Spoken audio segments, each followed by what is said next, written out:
If you're a salon or spa owner, cosmetology school gave you the skills to serve clients, but it didn't prepare you to run a business. You probably thought ownership would mean freedom, but instead you're working harder than ever, barely paying yourself, and worried that everything's going to fall apart the second you step away. Welcome to the station, where we give you real strategies, systems, and structure so you can step into the CEO seat where you belong.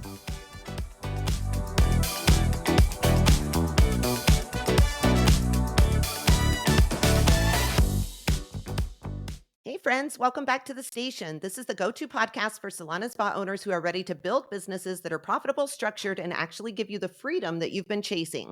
I'm Bree, fellow salon owner and the founder of the Beauty Biz Agency. And as always, I have my amazing co-founder, fellow salon owner, and bestie here with me. Hey, Chandra, how are you? Hello, doing really good today. Awesome. Well, I'm excited. Today we are switching things up just a little bit. So if you guys have been listening to us for a while, then you already know how much we talk about building six-figure stylists inside of commission salons. It's something that Chandra and I believe in with our entire beings. But today, instead of just hearing it from us, you are going to hear it from someone who is walking that journey right now. Amber started out like so many stylists do, fresh out of school, assisting, taking models, slowly building her book. And she's now at the place where she's on track to hit that six-figure milestone here in the next month or so. So if you've ever caught yourself thinking, I don't know if stylists really buy into commission salons. I don't know if people can grow fast without burning out or getting exhausted. I don't know if using model calls actually works.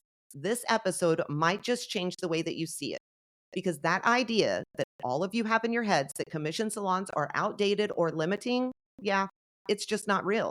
So we're going to sit down with Amber today, who went from apprentice to powerhouse stylist and is now stepping into roles as a master of balayage ambassador and Kuhn educator, all while growing inside of a commission salon. Guys, her story is proof of what's possible when owners build the right structure and when the stylist actually leans in and does the work. With that being said, let's dive in. Hey, Amber, welcome to the station. We are so excited to have you here, and I'm really, really excited for our listeners to be able to hear your story. So thank you for joining us. Awesome. So happy to be here. Awesome. Well, I think we just need to start from the beginning. So when you first came into the salon as an apprentice, what did that season kind of look like for you? Yeah, well, honestly, I just knew that I really, really wanted to do hair and I didn't know where to start. So I was working over at a tanning salon and I started researching like cosmetology schools. And I noticed that they were kind of expensive, like anywhere from like twenty to $30,000. And I was like, okay, that's, kind of expensive. But then I seen that Ohana was offering an apprenticeship program. And so basically that they would teach me everything here at the salon while I'm still like able to get paid and make a wage. So that made a lot of sense for me. So when I came in and I interviewed with Chandra and Diane, our manager over here, it just seemed like it was going to be like a really awesome fit. So yeah, I started here with knowing nothing. I didn't even know how to pick up a comb, how to use a round brush. I never even blow dried my own hair before working here. So honestly, they taught me everything from the bottom up. So it's just really, really cool. Yeah, that's awesome. It's a really cool story. And so many people out there don't realize that there are apprenticeships in salons, right? They do look at those cosmetology school prices and they're like, holy crap, 20, 30, $40,000. That's undoable. So if you're out there and you're listening and you're a stylist, look at apprenticeships because they do exist. They do. Okay. So back then, when you first started, take yourself back 3 years ago or whatever, did you ever picture yourself getting to where you are now, so close to actually becoming a six-figure stylist? Honestly, I knew that I always wanted to be here where I am, but I didn't really imagine that I would be able to because I always looked at my coworkers, the master stylists, and like how successful they were, that I really, really wanted to be like them. And it's just really cool that I'm like, I'm really similar with them now. So it's really cool. Yeah, I think it's amazing. At what point along your journey did it really kind of hit you like, okay, I can actually build a career here in the salon? This isn't a hobby, it's not just a job, it's an actual career. Honestly, what makes my like experience a little bit different than regular cosmetology students is I had some clients who stayed with me from my apprenticeship days all the way up until now. So even when I just finished my apprenticeship, I didn't have a full clientele, don't get me wrong, but I did have a few clients coming back to me. And I feel like that just made it seem like, okay, if I keep it up and if I keep being consistent and I keep educating like myself, I'm gonna get there, you know? So I feel like that's kind of what pushed me. Honestly, right after the apprenticeship, like I felt like I could do it, you know? Yeah, I think that's awesome, and it sounds like you had some really amazing role models in the salon as well, which that's huge, and I think that is something that people don't realize that they're missing when they go to booth rental or suite rental in that independent realm, right? They don't get those role models and the people Yes. that are there to help, and it's just that culture that is absolutely amazing that people miss out on. So you've gone from a apprentice to being on track to hit those six figures in literally 3 years, which is almost unheard of. So you need to pat yourself on the back because that is huge. So Thank you. congratulations to you. Can you kind of walk us through maybe the key steps that you hit along the way on that journey? Yeah. I'm sorry. What do you exactly like mean by that? No, you're good. So what did that journey like look like for you? Was it I know you went from apprentice to where you are now, but how did that look for you?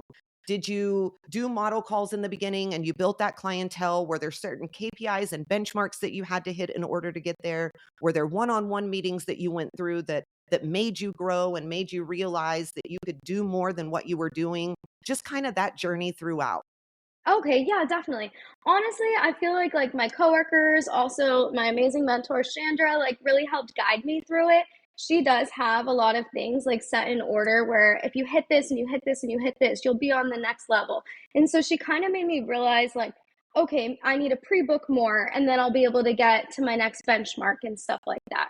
But basically, like how I worked up from being an apprentice to where I am now, I just feel like was the help of all my coworkers getting that mentorship and that guidance. Honestly, like at the beginning, sometimes I would get a little nervous, like when I do a few colors or a few haircuts. I mean, I'd get really nervous. And like Chandra really helped calm my nerves. She would tell me, like, you know what, it's okay if it's not 100% perfect. As long as the hair looks gorgeous and the client loves it, that's what matters. If there's one little piece, then you take that experience and you learn for next time, you know? And I just feel like things like that really like helped calm my nerves, especially at the beginning, because I was looking for everything to be 100% symmetrical, perfect, and everything. So, yeah, I feel like working in the environment with everybody here. One of my coworkers, Carly, she's really amazing with the extension. She's helped me out with that along my journey. My coworker, Wayne, he's amazing with haircuts. He taught me everything I know about cutting hair. So I just feel like having everybody here with me helped guide me in the right direction, you know? I love that. I think that's amazing. That camaraderie, I'm telling you, it's something that people miss out on and that we forget about so often.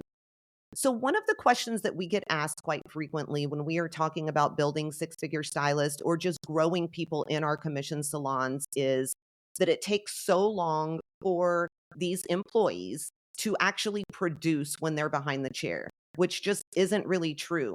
How long do you think it took you before you were actually producing and making money behind the chair?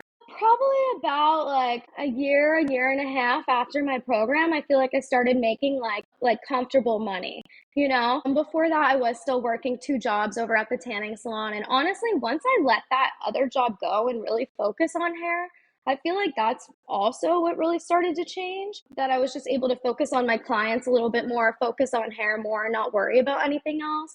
That I started noticing, you know, more money and more clients and all that. That's awesome.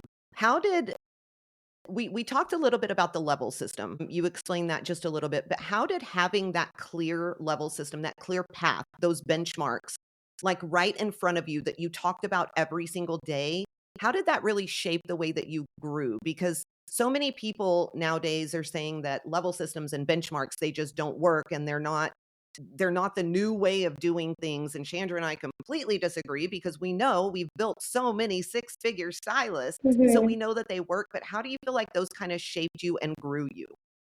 Well, honestly, when I'd sit down with Chandra and she shows me like the number, like I could think everything's great, right? But then she shows me the numbers and it's like, oh, maybe I'm not pre-booking my clients. I'm letting them leave and I'm not getting them on my book. Like she shows me the percentage and I'm like, that's crazy, you know? Or things like maybe I'm not selling as much retail as I thought. I thought I had a banging week, but maybe it was just one client that I sold so much products to, and I'm letting all these other clients go home with who knows what they're using, you know? So I feel like when I'm able to sit down and actually see like what she has for me, it keeps it top of mind. And what's cool is sometimes things do change and fluctuate. So when we do talk about it again, she can show me maybe what I need to focus on now for this quarter or this month, you know? So, Yeah, it's really, really important. Chandra and I are always talking business owner wise. You need to know your numbers, and it's no different with our stylist, right? Like you guys deserve to know how much you can make, what you need to do in order to get there. And it's just really, really important. Do you think you would have moved as fast as you did without those clear steps laid out for you? no, absolutely not. And she also like helped push me to be like the best stylist I can be. She helped show me like techniques that cut down my timing but still leave the placement looking gorgeous and perfect. She just helped me so much because sometimes I still overfoil, but I used to be a really big overfoiler, and now I just feel like she's helped simplify things for me so many different ways other than numbers behind the chair as well. So it's really cool.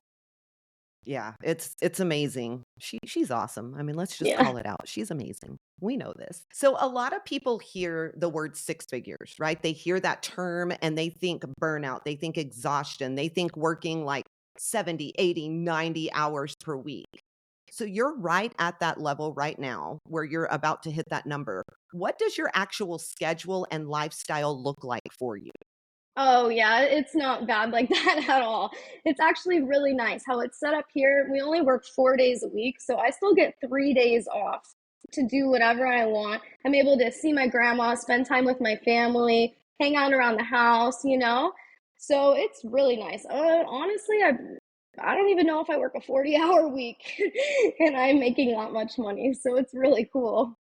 Yeah, so many people don't realize that, right? Like Chandra and I, we look at our schedules all the time and we're like, holy crap, they're working like 28, maybe 32 hours per week, and they're making this type of money. I remember when I was a solo, my life didn't look anything like that. I can Mhm. promise you, I was working 50, 60 hours per week just to bring in that type of revenue. So it works with the system for sure.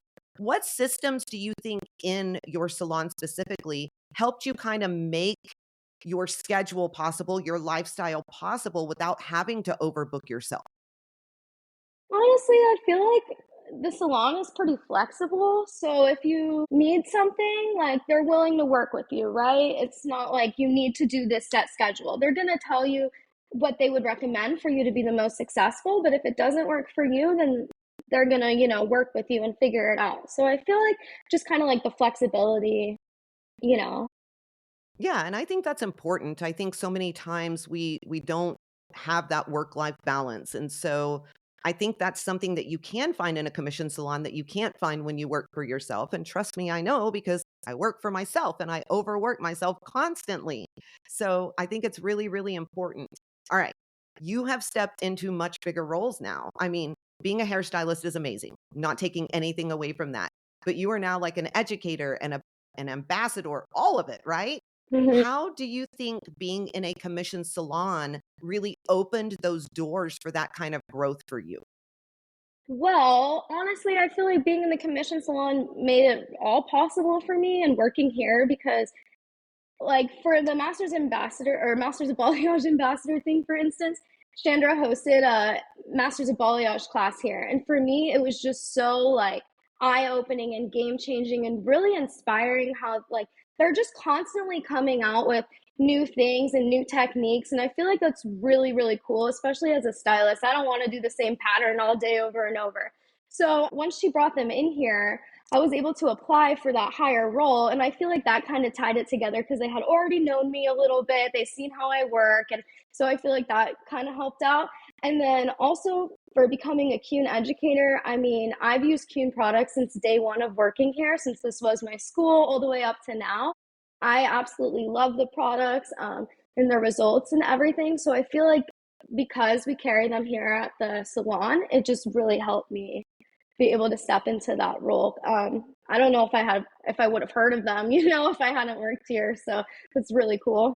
Yeah, absolutely. Do you think that those things would have happened as quickly if you were working for yourself, or do you think those doors would have ever even been opened at all? I know you said you probably Uh, wouldn't have heard of Kuhn and things like that, but like we hear so many people, right, that go out on their own and they want to be platform stylist or whatever that looks like. Do you think that would have happened without the backing of Ohana and the salon and all of those things? Honestly, no. I feel like the support here is really great and they just help me so much, you know? And like I said, I probably wouldn't have maybe taken a master's of balayage class if it wasn't for Chandra because they are really expensive. They're worth it. They're so worth it, but they're a high dollar class, you know? And then also like I don't think I would have ever heard of them. So it's just super super cool. That's amazing. Okay. So you, I, Chandra, we all know that right now, so many stylists out there, they think the next step is going independent always, right? Booth or suite rental, whatever that looks like, because they believe that that's where the real money is. But what people don't always talk about is everything that comes with actually running a business. Why have you chosen to stay in a commission salon instead of going the route that everybody else thinks is the way to go? I feel like like again, like I keep saying, like the collaboration here is really great, but also I love coming in and not having to worrying about my own schedule, worrying about checking my own clients out, worrying about color. That feels like it would be so stressful and sweet worrying about all that, you know? I just feel like it's really cool being able to come here, do what I love to do my clients' hair. We're literally set up for everything here. The back bar is insane. We have more than we need. So I just feel like I can come here stress free, do my job, and leave. I love it. Yeah, I think that's a really, really important part. And I'm just going to say, I think you're really smart for sticking where you are because it is a lot. Chandra and I have both done the booth or suite rental thing, and it is a lot of work. Chandra, from your perspective, why do you think it's so important for these stylists to think about being in a commission salon over that booth or suite rental from a salon owner's perspective? Yeah, I mean, I think it just depends really like what your end goal is, right? But I think what they don't realize, and I think what people need to understand is it is not going to give you any more money, right? It's going to be about the same, but for double, if not triple, the amount of effort and work that you have to put in and the amount of attachment you have to your business every single day. Kind of like what Amber said. She gets to come in, do what she loves, be with a team, have fun at work, and go home and forget about it, right? But you can't do that when you're independent. You can't do that when you work on your own. So I think that's the biggest thing, from my perspective, being commission owner is, we try to set it up to make it an amazing place for people to work, to be part of, and to make tons of money without working that much. I mean, we have stylists hitting that six-figure mark working 3 days a week. Can't do that being independent unless you charge $1,000 each client. That's just not realistic. Yeah. Absolutely. I agree with that 100%. All right. So let's talk about this for a second. So, upsells, retail, rebooking, you know that those things have been probably a very big part of you growing toward that six figure mark, right, Amber? Mhm. How did those kind of really play into your income growth? Rebooking, like I think it's something at first I was just like, all right, I'll see you whenever you're ready, you know, and I would kind of let them leave. But once I kind of got that, I guess, confidence and really felt like you need to come back so your hair can be looking great. Like it's not an option. You're looking out there with hair like that, you know? Once I started getting that confidence, getting people on my book, my schedule started building up faster and faster. And then I was able to tell people, I can't get you in that spot. I'm actually busy. And I almost feel like that made people be like, I need to book with you, Amber. Like, I need to get on the book, you know? And also retail, like I try to look at it as I don't like to be a salesy person, right? So I just try to look at it as like, how can I help my guests with the longevity of their color? Is their hair damaged? Can I help condition it can I give them something that will help condition it? I try to just look at it as like ways I can help them. And I feel like I also talk to them like that. So that kind of makes them trust me and want to buy it, right? Because I'm not like, I want you to buy this because I'm gonna make money off you. It's really not even about that. It's more like I want you to take care of your hair so we can have the best hair, you know, and you come back and I do it, it's great. And you can go out and it's going to look great until you come back. So, yeah, I feel like once those things like started coming top to mind, it made a big difference. But I also just feel like it came with confidence. The more doing hair, the more confidence I felt, the more I was like, all right, like I'm in charge of your hair once you sit down. Yeah, I love that, and I think that is spot on. That's how it usually works for everybody, so I think that is awesome. Do you think there was anything that the salon did that made it easy to connect those types of things with your goals that helped you? Well, they definitely like sit down and they show you like, hey, these are your numbers, and if you get here, this is where you can be. And for me, I'm really money motivated. So I'm like, oh, show me where it can be. Like I need to go, you know?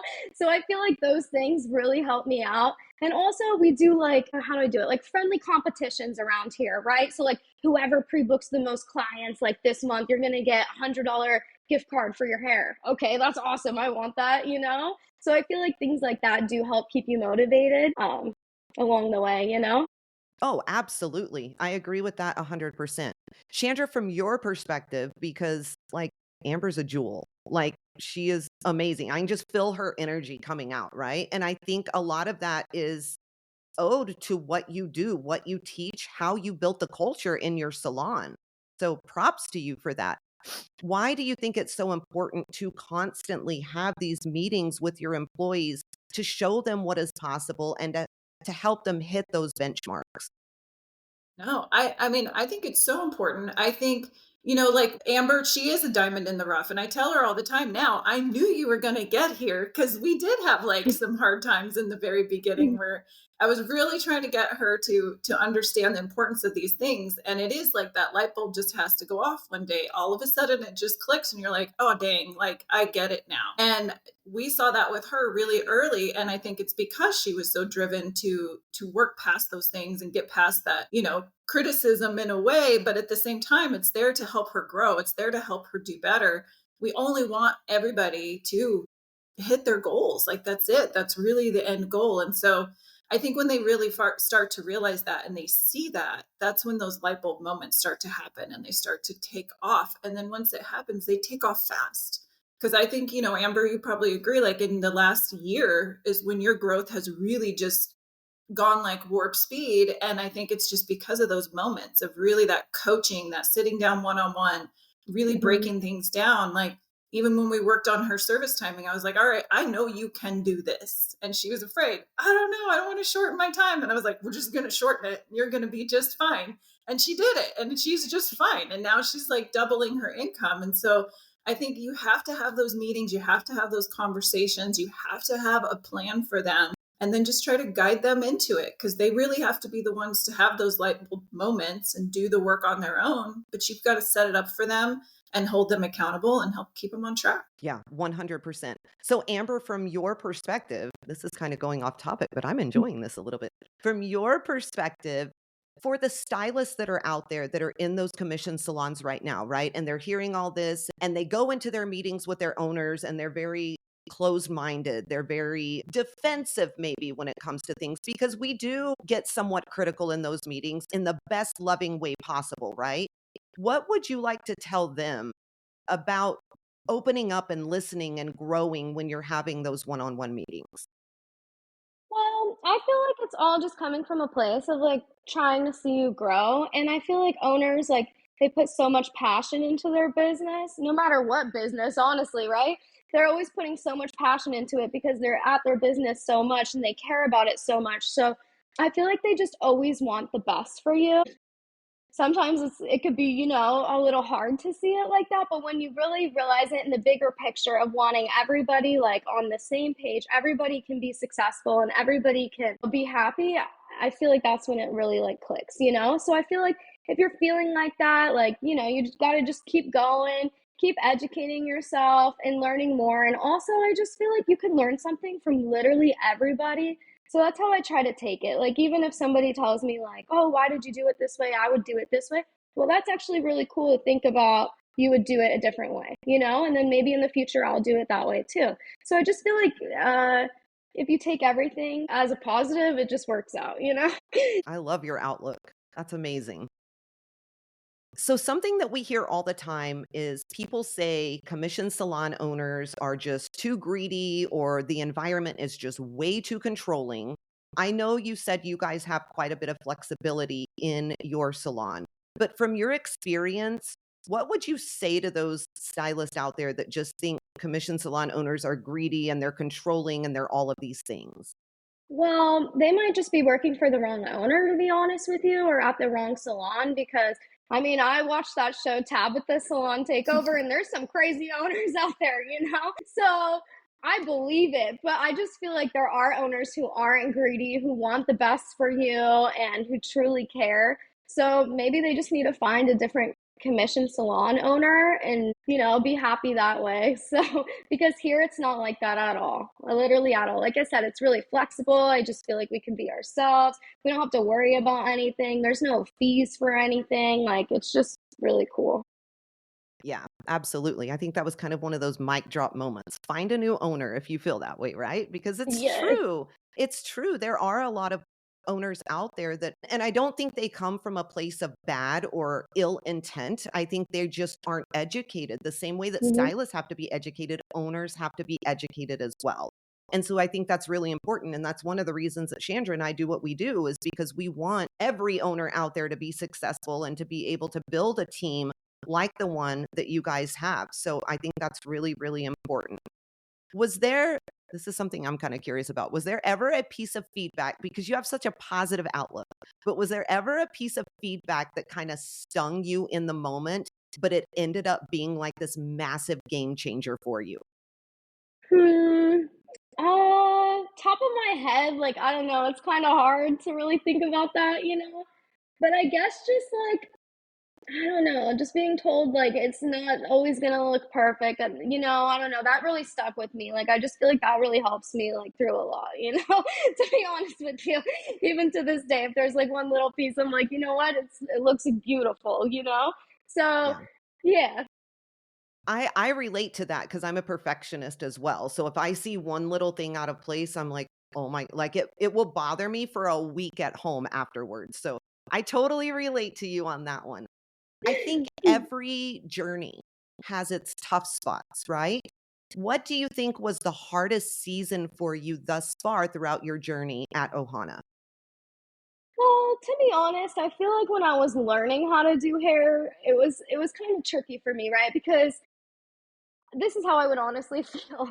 We would come in for like a class, and I would be like an amazing educator, and all my amazing coworkers know what they're doing. They know exactly what they're doing, and I would feel kind of like a fish out of water at first, right?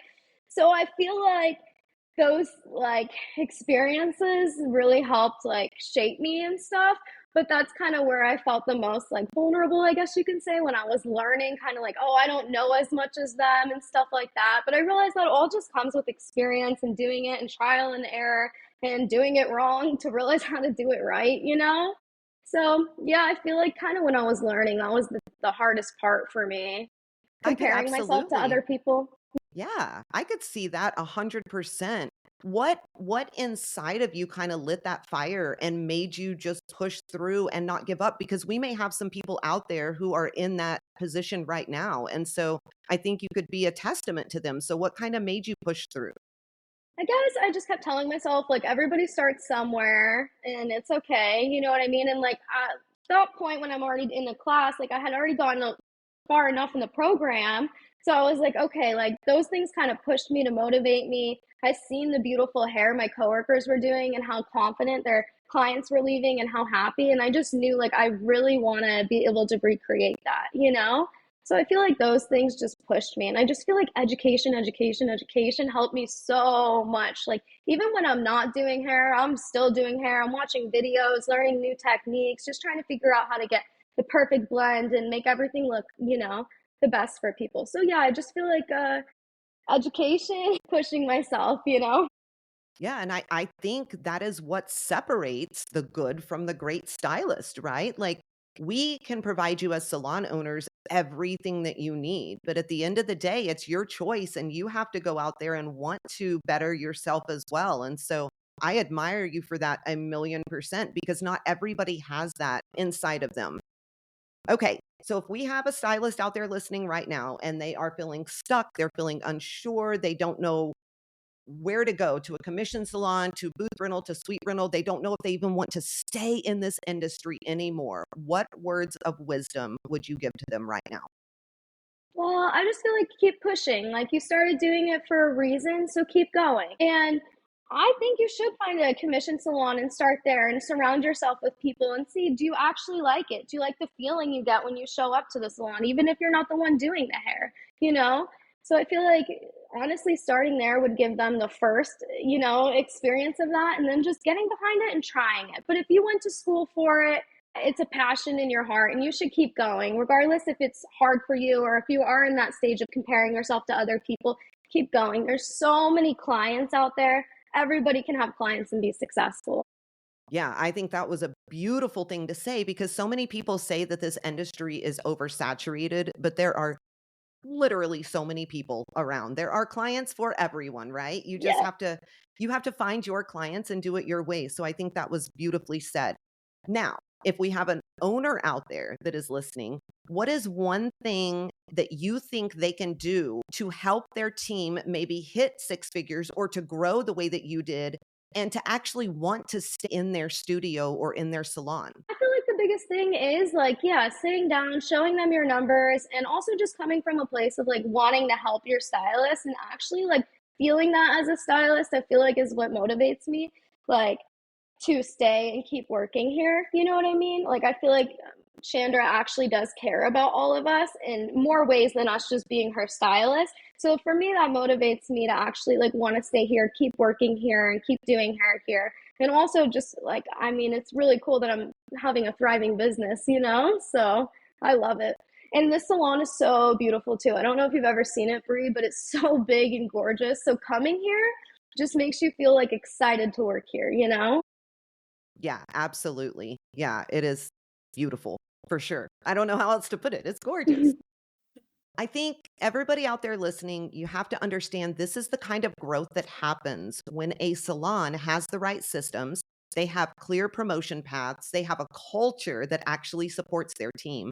I think Amber's story is living proof that stylists can build towards six figures without burning out, without being exhausted, or without having to go at it alone. That's the biggest piece of the puzzle. Amber, I just want to thank you so much for sharing your journey with us today. I know that salon owners need to hear what it looks like when a stylist not only follows the process, but really leans in and grows because of it. And for the stylist tuning in, you just kind of showed them what's possible when you actually plant your feet in the right environment and take advantage of all of the opportunities that are in front of you. I just want to say I'm super proud of you, and I know your story is going to inspire a ton of people. But before we actually let you off of here, if you could leave everybody listening with one final thought, whether it's for a stylist who is sitting maybe once where you were or an owner who is trying to build exactly what you've experienced, what would you want them to hear? Keep going. We're all going to be successful? I love that. I love that. Thank you so much for taking time out today to join us.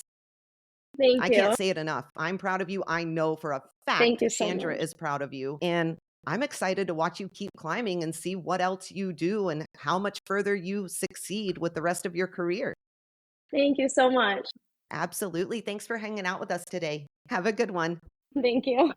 Absolutely.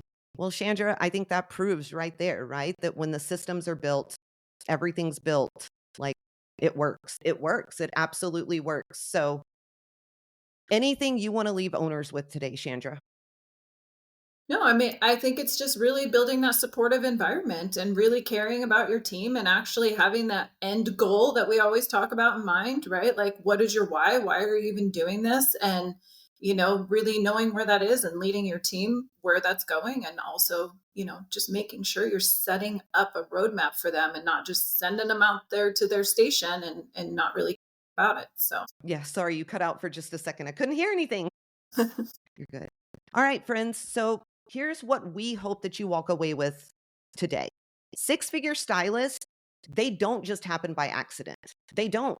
They happen when you, as the salon owner, when you put those systems in place, when you build those level systems. I am not going to stop repeating that. Neither is Chandra. They are so important, right? And when you have leaders who are willing to invest in their people, Also, when you have stylists that choose to lean in, they choose to trust the process and they choose to build instead of just leaving and trying to do it alone. It all has to come together and it all has to play in this. Every piece of the puzzle has to fit together if you want it to work. So if you're an owner and you're out there listening, this is your reminder. You can build this in your salon as well if you want to. You don't have to reinvent the wheel and you don't have to guess your way through any of this. At the Beauty Biz Agency, we coach you step by step on how to create training programs, how to build amazing career growth plans, and how to put in structure that produces results like the ones that we talked about today. So if you are ready to stop hoping and start building a salon full of six-figure stylists, all you have to do is head over to our website, thebeautybizagency.com. You can grab some of our free resources, check out our coaching options, and see exactly how we can walk this journey with you. If you enjoyed this episode, please share it with another owner or stylist who needs to hear it. Make sure that you're following us so you don't miss out on what's coming next. And please drop us a quick review. It helps us reach more salon owners and change this industry one salon at a time. Chandra, how can everybody keep up with what we've got going on at the Beauty Biz Agency? Yeah, make sure you check us out on social media at the Beauty Biz Agency on Facebook or Instagram and the Beauty Biz Mentors on TikTok. And you can join us live the first Monday of every month on Facebook and YouTube at 6 p.m. Central Time. Absolutely. That's a wrap on today's episode. You've been listening to The Station. Until next time, invest in your people, build real growth paths, and watch your salon become the place where six-figure stylists are made. Now go out there, make bank, run the show, and ditch that chair. And as always, keep slaying those business goals with a whole lot of swagger.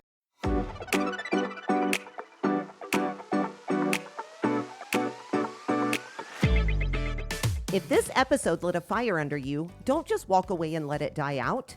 Deep down, you already know where you want your business and your life to go. And the truth is, the only thing standing between where you are and where you want to be is a real plan to get you there. That's exactly what we help you build. So if you're ready to stop trying to figure it out on your own, head to thebeautybizagency.com and book your free strategy call. That call can give you the clarity that you've been needing and a real plan to move your business forward. Because at the end of the day, the only thing standing between you and the salon business you've been dreaming about is whether or not you're willing to take the action and the steps in order to build it.